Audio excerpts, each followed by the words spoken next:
এসো এই পূর্ণিমা রাতে, প্রেমেরই জ্যোৎস্না মেখে যায়।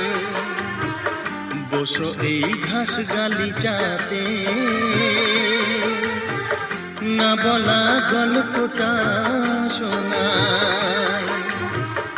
এসো এই পূর্ণিমা রাতে, প্রেমেরই জ্যোৎস্না মেখে যায়।